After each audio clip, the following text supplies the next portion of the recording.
Starting a business can seem like a daunting task, unless you have a partner like Shopify.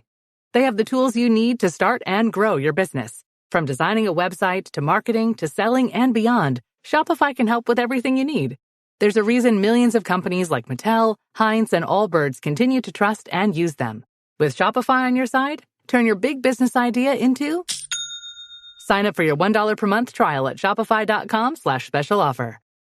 At Blinds.com, it's not just about window treatments. It's about you, your style, your space, your way. Whether you DIY or want the pros to handle it all, you'll have the confidence of knowing it's done right. From free expert design help to our 100% satisfaction guarantee, everything we do is made to fit your life and your windows. Because at Blinds.com, the only thing we treat better than windows is you. Visit Blinds.com now for up to 45% off site-wide, plus a professional measure at no cost. Rules and restrictions apply. The result is that at the end of the day, we always win.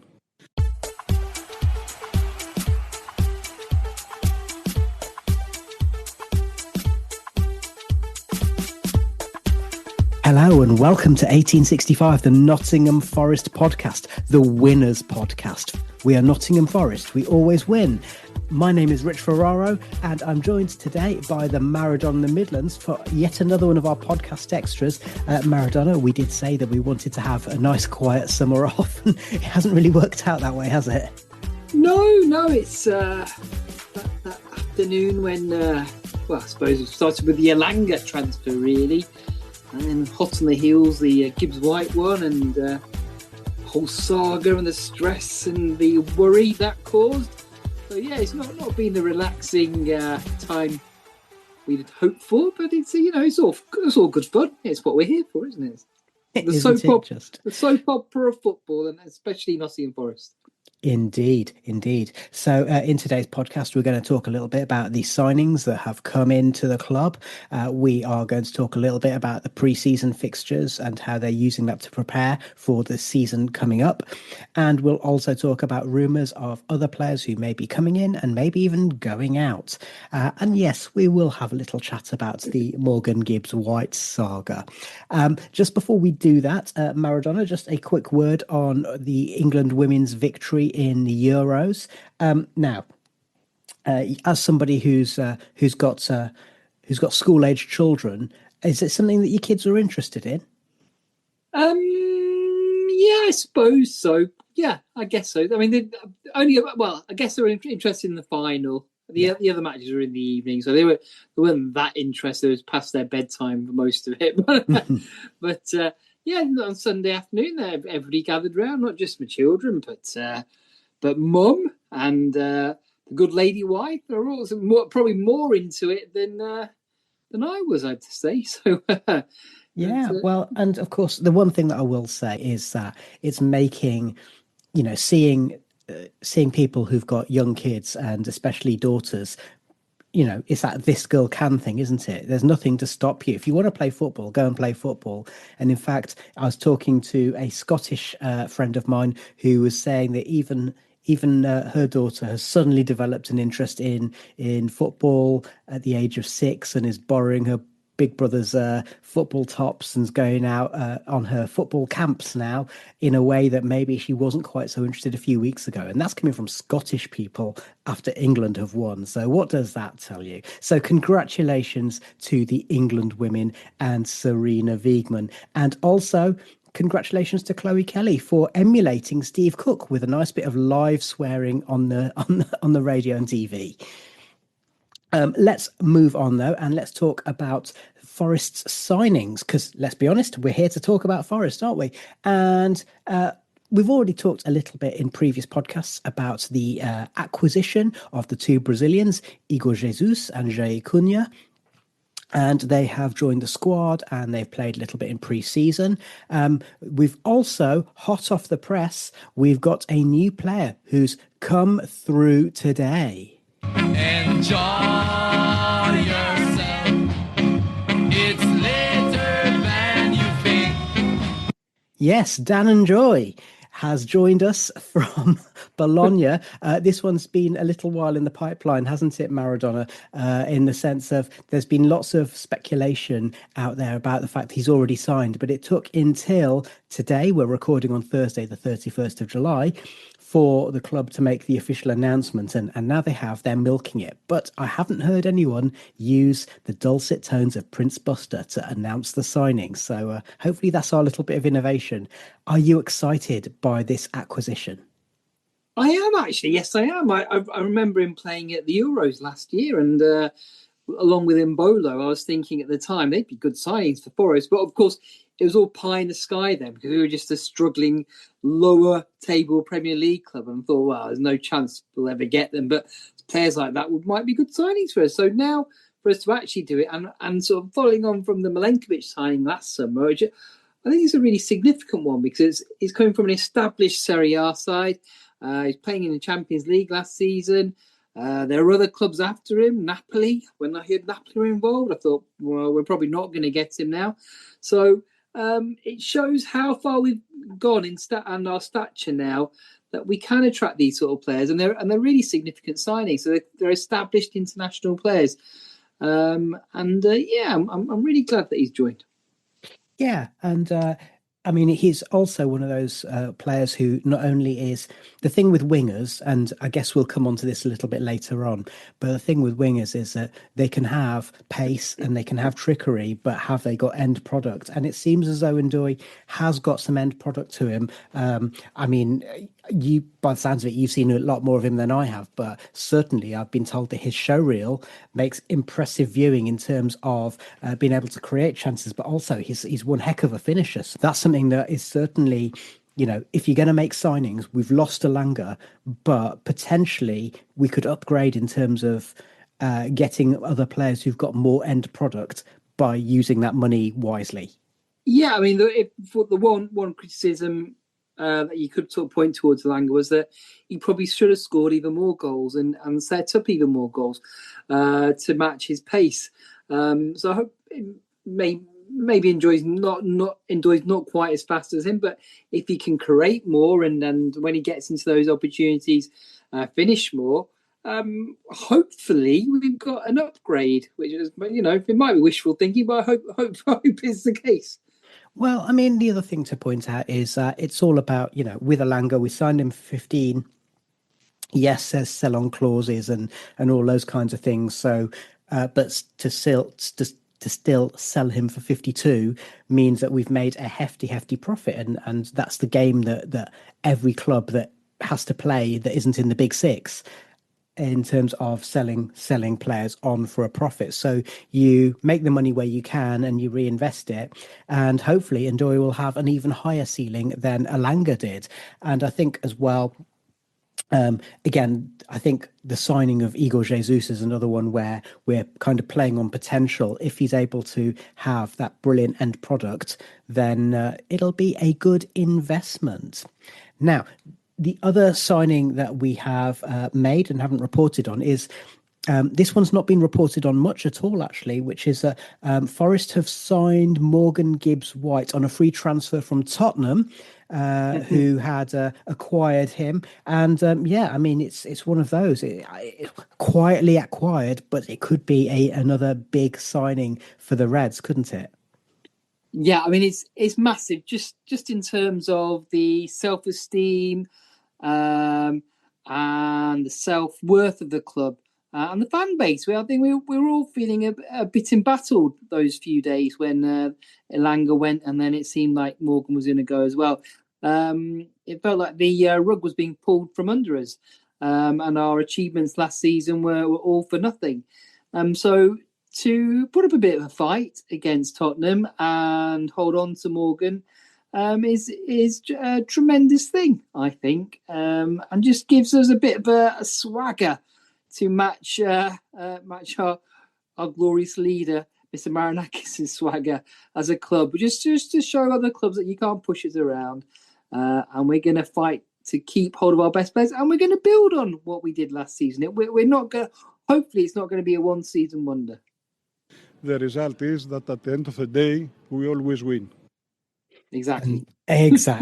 So we'll talk a little bit more about the whole saga a little bit later on. But now let's take a few minutes to have a think about the preseason so far. So I mean, I think it's fair to say the results have been underwhelming, isn't it? So 0-0 against Chesterfield, 0-0 against Monaco, 0-0 against Estoril, and in the middle of that, a 3-1 defeat to Fulham. I mean, obviously, the thing that you know about pre-season, it's the old cliche, isn't it? Which is it's just about getting the minutes, getting the players together, getting them used to playing a sort of in match action, as it were. The other thing is that in every match, as you'd expect in this day and age, it's very much been a case of having a separate team for each half. And I think the Fulham match was probably the one that was the most sort of telling in that we had the first half team was very much the reserves, the under 21s and all of that. And then in the second half, it was more or less the first team with a slight innovation in that we played two up front, which is something that we haven't really done that much under Nuno. So, okay, do you agree with me? Results, let's not worry too much about them. Yeah, 100%. I mean, the fact that we haven't really put out our first 11 all together on the pitch at the same time yet sort of speaks volumes. And the fact that most of the first team, recognised first team players, haven't really played more than half a match in any of the games just underlines that it is just a fitness exercise at the moment. I think probably Nuno's looking at the younger players and the reserve players to see if they can make the step up, playing alongside one or two of the experienced first team players, just to see if we need to make more signings or if they'd be able to come in during the course of the long season. Hopefully we'll have when we have our European run. So I think it's just all about, just as you say, getting fitness and just getting to know each other again. I think the fact that every game is streamed now and eyes run them doesn't help really, because in the past that wasn't really a thing. So we didn't know how well they played or they didn't play.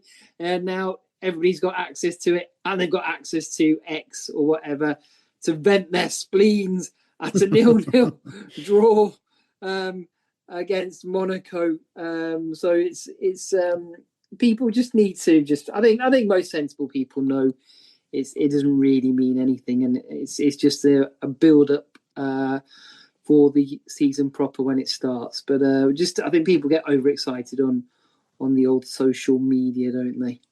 Well, they do.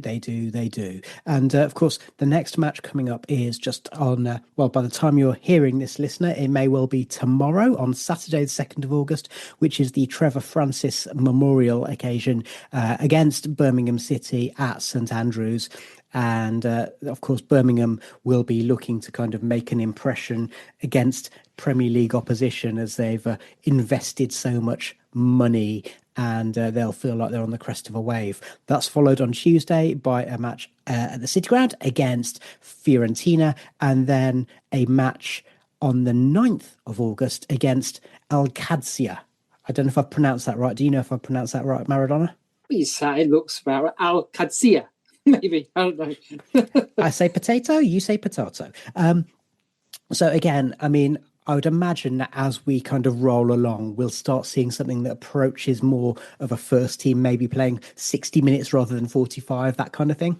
Yeah, I think so. I mean, that Fiorentina match is going to be tough with old Batty goal up front for them, and Baggio playing just behind. Baggio finally emerging at the City Ground. Yeah. So that's going to be a tough one against the old Viola, but yeah, they'll. I think those few games they'll build up. I think probably see more of a first team against Birmingham, and then maybe the full 11 against Fiorentina and Al Qadsiya, whoever they are, and yeah. But look, we've got to trust Nuno after what he did last season. I think a lot of people. I've heard a lot of criticism for the club. For not making signings, but we've got to trust them. After they showed us last season, they know what they're doing, don't they? They know. Just don't panic, people. Don't panic. It's going to be fine. And you know what, as well. I mean, just to quickly touch upon the next topic, which we'll explore in more detail in just a moment. But the other thing that I've read is that after last night's match against Estoril, that at Nuno's behest, having had a Europa League season with Wolves, he got the team straight on the plane and coming back to the UK. And that is designed to replicate the experience of going and playing Europa League matches and then having to come back and play a Premier League game just a day or two later.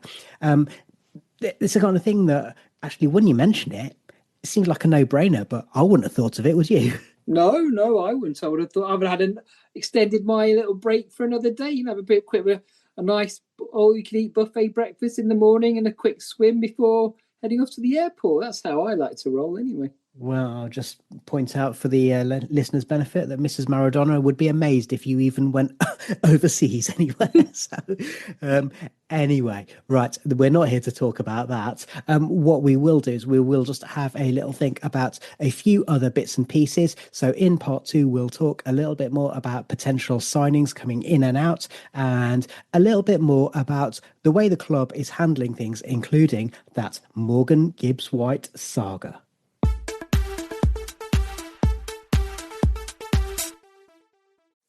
Not all meals are created equal. For instance, breakfast has the spicy egg McMuffin for a limited time, and lunch doesn't.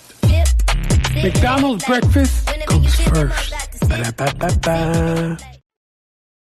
You're listening to 1865, the Nottingham Forest podcast.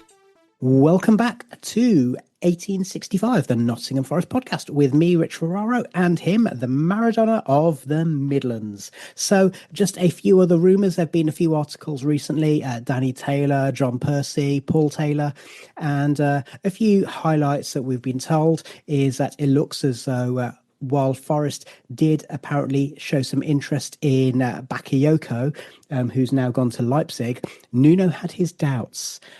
Carlos Miguel has apparently been told that he can move on. Matt Turner it's not been officially announced, but has apparently gone to Lyon. Lyon are trying to worm out of it, so they're with their whole relegation and then being restored saga. So their solution to that is going to be to loan him to New England Revolution with a view to them having an obligation to buy. Just very quickly on that one, although Matt Turner really hasn't worked out at Forest, I just kind of want him to go and find another club, because it's just, as Papa Lazarou would say, it's just a saga now, isn't it, Dave? Yeah, it is. Yeah, maybe he needs to find another sport. Anyway, the other thing is that players like Ndoye, they are a result of the recruitment team working with the gaffer, and apparently Nuno was very keen, and he was an instrumental party in getting the Ndoye deal over the line. And it has confirmed as well that Forest are trying to work on different playing styles, different ways of playing, tactics, formations, and so on. Maradona, we did get found out a little bit in the last, let's say, quarter of last season, didn't we? We did, yeah. I mean, it could have been fatigue. It could have been pressure.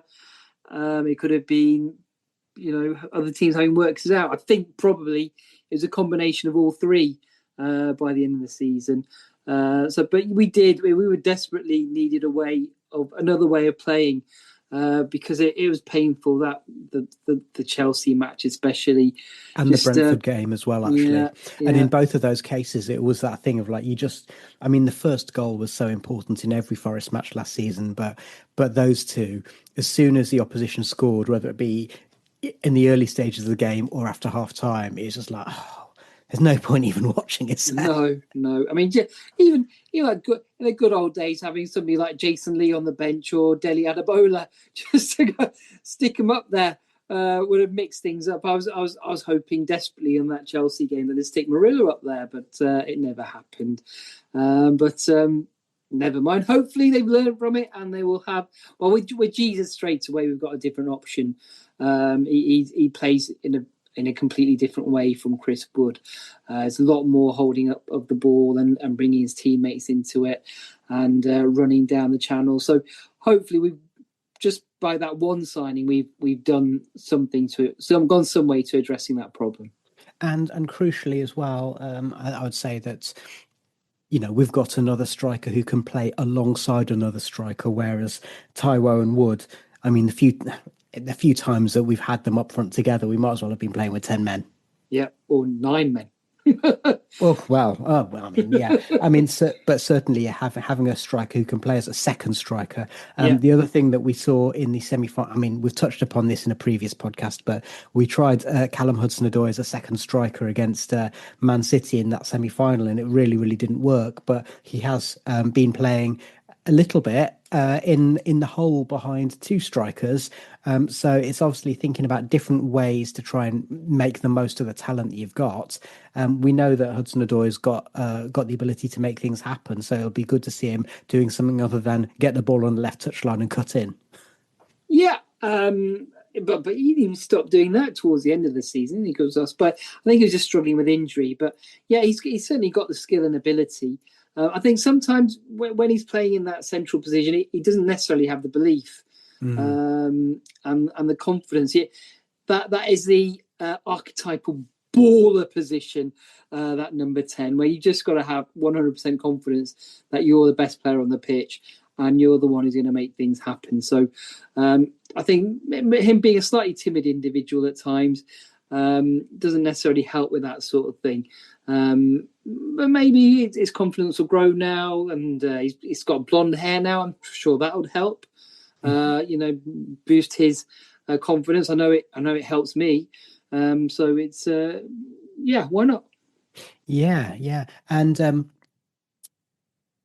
also, just to say that the whole thing about back three, back four, we've got extra options now that we've got Jair Cunha, who can play right-sided centre half in a three, and I mean, essentially, he looks like a tall version of Murillo, but on the other side of the pitch, doesn't he?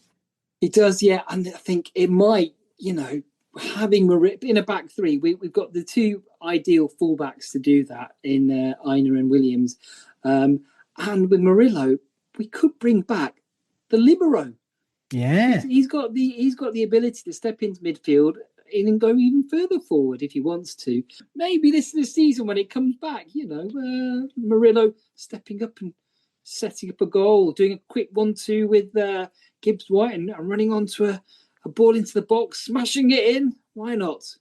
Yeah, absolutely. Why not? Indeed, that sounds quite exciting. Let's talk a little bit about the rumours, because we know that Forest want to sign more players. The one that's being talked about the most at the moment is Adama Traore. I almost said Armand Traore. He was the fullback who really wasn't very good for us, wasn't he? Adama Traore. I mean, you'd mentioned about having a wild card substitute.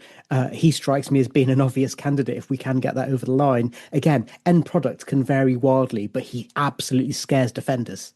Yeah, I mean, maybe a little bit cruel in the past. I've said if he could play football, he'd be a brilliant player. But that is a bit harsh. He's another one that on his day is brilliant, and he single-handedly beat us down at Fulham this past season. It's just that his days don't come round too often. But as an impact sub, I think he'd be great to bring on late on in a match and just terrify defenders. If he was green, he'd look like the Incredible Hulk. He would look like the Incredible Hulk. He's got a fantastic physique and those big muscles, especially the baby oil poured all over them. Well, do you know the story behind the baby oil? Listener, let's tell you a story. So apparently the oil is because in his younger career, because of his pace, he was getting pulled back by defenders so much he started getting sore shoulders. So someone suggested, oil yourself up. They won't be able to grip onto you and you'll just slip their grasp. Well, to quote Tony Gubba, it must be as slippery as a wet baby. There's one for the older listener, by the way. So Traore, we've talked about. The other one that people are talking about at the moment is Douglas Luiz. Now, if we were signing the Douglas Luiz that had just been at Villa, I'd be going, amazing. But he's not had a great year out in Italy, has he? And the rumours are he's a bit mardy. Yeah, I mean, on paper, he'd be a great signing. Now, Juventus didn't have the best of seasons as a whole. The whole club didn't. So you don't know if it's probably not all down to him. But he'd absolutely dominate midfield if he was playing for us, I think, and as he did at Villa, and absolutely bully the opposition. So in that sense, he'd definitely be a a good addition. It's just in terms of cost and wages and all that sort of thing. There's 2 or 3 other clubs chasing him. But what worries me slightly is a level of clubs chasing him are like Everton and West Ham. Don't seem to be too many top of the table clubs after him, which maybe tells a story about him. But you never know. It could be like one of the old Cloughie signings where players sort of considered to be washed up by everybody else, and he has a new lease left. He's not old; he's only about 28 years old. So he's when you hear about it, I think like the Milenkovic signing last season and the Ndoye one, it would be another statement signing, really, because he's on his, as I say again, on his day. He's a top player, and we've got to box clever in terms of our signings. We've got to sort of take a sort of a tangential route sometimes, because the big clubs, we've seen it: Chelsea, Liverpool, Man City, Arsenal. They've spent a fortune already. On paper, there is no way that we should be able to compete with them or be in the same competition as them. But somehow we managed it last season by sort of creating an advantage through clever signings and clever tactics. So that's what we've got to do, and we've got to hope that just some of these signings will pay off for us, and we can do that again, close that gap through just being a bit cleverer than the other teams. Yeah, absolutely. And I mean, one of the things that I like about the potential signing of a player like Douglas Luiz is that, again, we saw in that last quarter of the season that when we weren't able to play our usual game, we didn't quite have anyone who could take control in that sort of in our own half of the pitch, in the way that our exciting, pacey forward play could kind of take control away from the opposition. But when we're up against it, for all that Sangare has got loads of ability, for all that Yates has got battling qualities, for all that Dominguez is able to kind of play a good 6-8 role as can Anderson, we didn't have anyone who could really take control of that midfield, did we? And that's what I like about the prospect of Luiz if it is a goer. Yeah, that's right. I mean, I think probably Morgan Gibbs-White staying has maybe scuppered it slightly. I don't know if there's enough in the budget to sign him and his big wages and cover Morgan's big wages. So I think maybe that was a backup signing just in case Morgan went. But I'll be pleasantly surprised if he does join. So we're also looking for cover at fullback. Obviously, we've lost Harry Toffolo, we've lost Alex Moreno, and I mean, to be honest, we'd be needing. The reason we've lost them is because we need to upgrade. So that's to be confirmed in terms of who might come in. A goalie, especially if Miguel is being allowed to move on. And just, I'm going to throw 3 names at you and just want to get your very, very quick and brief reactions. Johan Wissa. No, there's a no for me. Okay. James McAtee. Yes, but not for over £30 million. Harvey Elliott. Yes, I would pay over £30 million for him. I'd go maybe 35, maybe even 40. Yeah, well, the rumour is that Liverpool would be looking for about 40. He's not got that many. Not got that many Premier League games under his belt in the last 2 or 3 seasons. But the thing I like about him is that not only is he somebody who can play a number of positions, he can basically play in any of the attacking roles.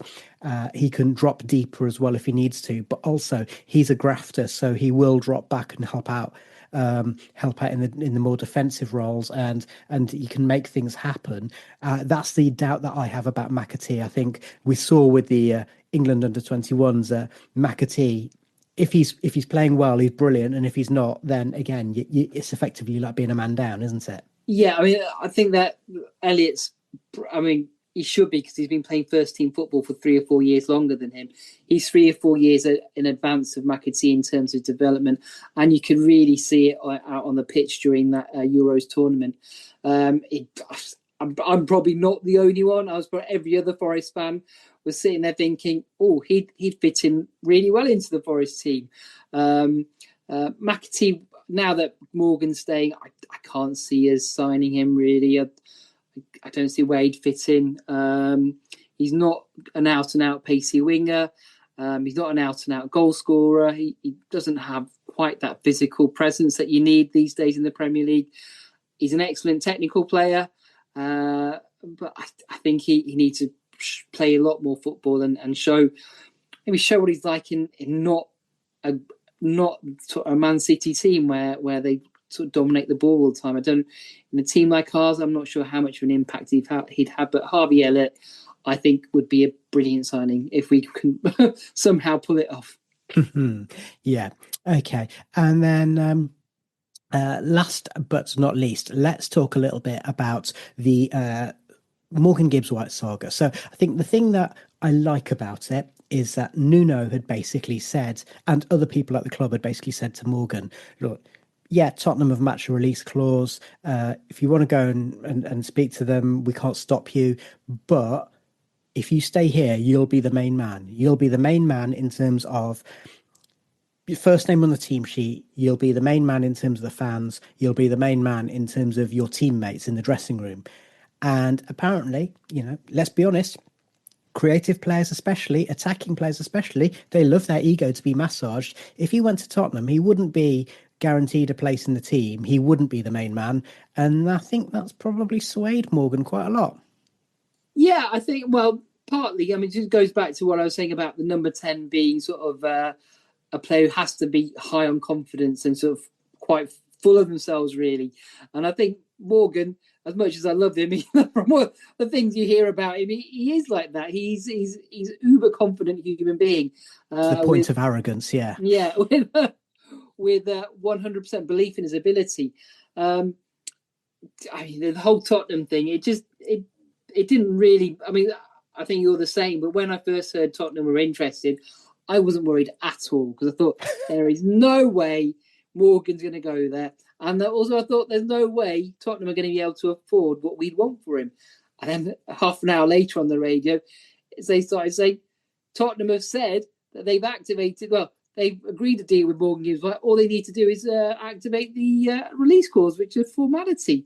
So I think if they had to pay the going market rate, Tottenham wouldn't even have dreamt of putting a bid in for Morgan Gibbs-White. It's just Daniel Levy thinking he could get a bargain, a cut price deal, and that's the only. Well, apart from him being a great player, that's the only thing that interests him. And then Morgan, they had Champions League. Yes, it's a lovely stadium. Yes, they've got their own kitchen garden at their training ground, which are all things which attract. Which is fine if you're Nigel Slater. Yes, it's nice. But I think being the main man and just the sort of the strength of feeling that sort of Forest showed him, I think you got to be a tough guy to turn down Marinakis when he's an intimidating figure just because of what he's done and the wealth and the gravitas of the man and the unproven allegations that never made it to court. No. And so I think Morgan just probably needed this massage for ego and let's face it, his bank account, because he was offered a new contract well before the Tottenham interest came along, and now it's obviously evident that the latest contract offer is a lot higher than that.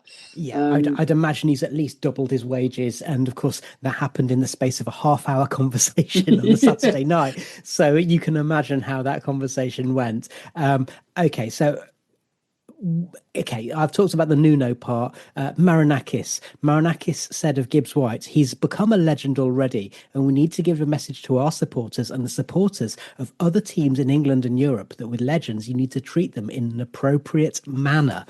Then there was much hilarity ensuing with the video announcing Morgan's new contract, where he was stood next to the big guy and including several memes that came up, such as, the idea that Marinakis was threatening Morgan off camera or whatever, which is all very amusing. But I think all of this, I'm just going to say it. Do you think other clubs are jealous of our owner? Having an owner like ours? Well, not the clubs, but the fans are. I think definitely. I mean, it does fill you with a level of confidence as a fan that you've got an owner who, I mean, I was cynical about it. I thought he was just another foreign owner here to make a killing out of Premier League TV rights money. But he's obviously got no interest in making any money out of this club whatsoever, because he's just, every spare bit of cash he's got, he's splashing on it, and will never make a profit in a million years. So he's genuinely 29 billion shares, whatever it is. Yeah, he's genuinely just determined to make us the best team in Europe. That is what he wants. He wants to go into Real Madrid as an equal, into the boardroom at Real Madrid, into the boardroom at Juventus. Something he can never quite do at Olympiacos because of the knowing that Olympiacos are his first love, but he realises that Greek football just doesn't have that standing, and English football does. So by taking control of Nottingham, and look, let's not deny it, we're not kind of happy clappers. We've been just as critical about the mistakes that Marinakis has made, including most notably those 30 signings in that first season back. You have to admire his passion. I mean, with that passion, he has made mistakes. You've got to take the good with the bad. I mean, the whole Twitter thing and those criticising referees, that's the bad side of it. But with that, I think we're just going to have to come to live with it, because with that passion, I was just, I didn't believe anybody could be that passionate about a club from a foreign country, but he clearly is. He clearly is desperate for us to do well and to be the best. And so it's just a single focus for him. He's wearing the blinkers and nothing else. So when a referee makes a bad decision, he is absolutely seething. It drives him crazy. And it's just strange to see an owner behave like that. But that is exactly what he's doing. He's like a fan in charge of a football club. And when in the day of sort of American conglomerates and Abu Dhabi princes owning football clubs, it's a refreshing change. It's a bit of a throwback to sort of Jack Walker and just doing it out of the love of his town of Blackburn and the and actually, we've heard, obviously, as fans, we've kind of played on that Rebel City thing quite a lot in the last few years, and Forza Garibaldi have produced some wonderful displays along those lines. But the other thing to remember is the greatest manager this club will ever have. He was absolutely despised by everyone in authority for most of his managerial career, not just at Forest, but in the jobs he had prior to Forest. Brian Clough was not liked by a lot of people in football. Marinakis is not liked by a lot of fans, and I should imagine he's certainly not going to be on Daniel Levy's Christmas card list. No, I mean, to use a modern phrase, use a modern phrase, he's a disruptor. So obviously the big six clubs aren't going to like him because he's trying to claw away some of their revenue. And clubs, I mean, if he ruffles up the feathers of people like Steve Parish and Crystal Palace, they're not going to like him. He ruffles up the feathers of Tottenham Hotspur fans, they're not going to like him. But it's tough. He's doing it for Forest. And we if anything, as more they hate him, the more we love him, because he's doing it for us. And I'm glad. I hope more fans hate us. I hope we become the most hated team in the country over the next 10 years. All right. So, well, that's quite an unexpected statement, bearing in mind that it means we grew up with Forest being everyone's second favourite team, didn't we? Yeah, because we always used to lose in the end to Liverpool. if everybody hates us, it's because we're winning.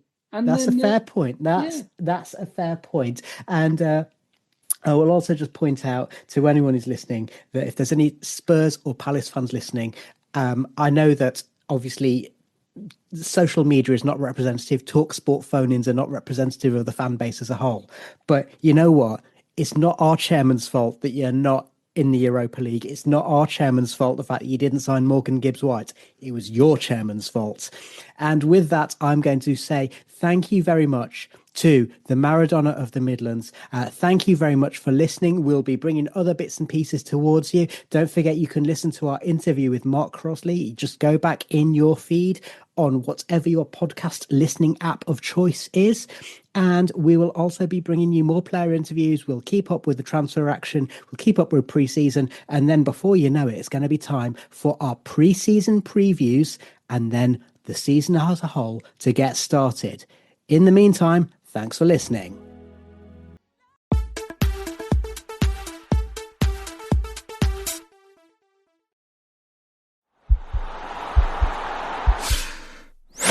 This podcast is part of the Sports Social Podcast Network.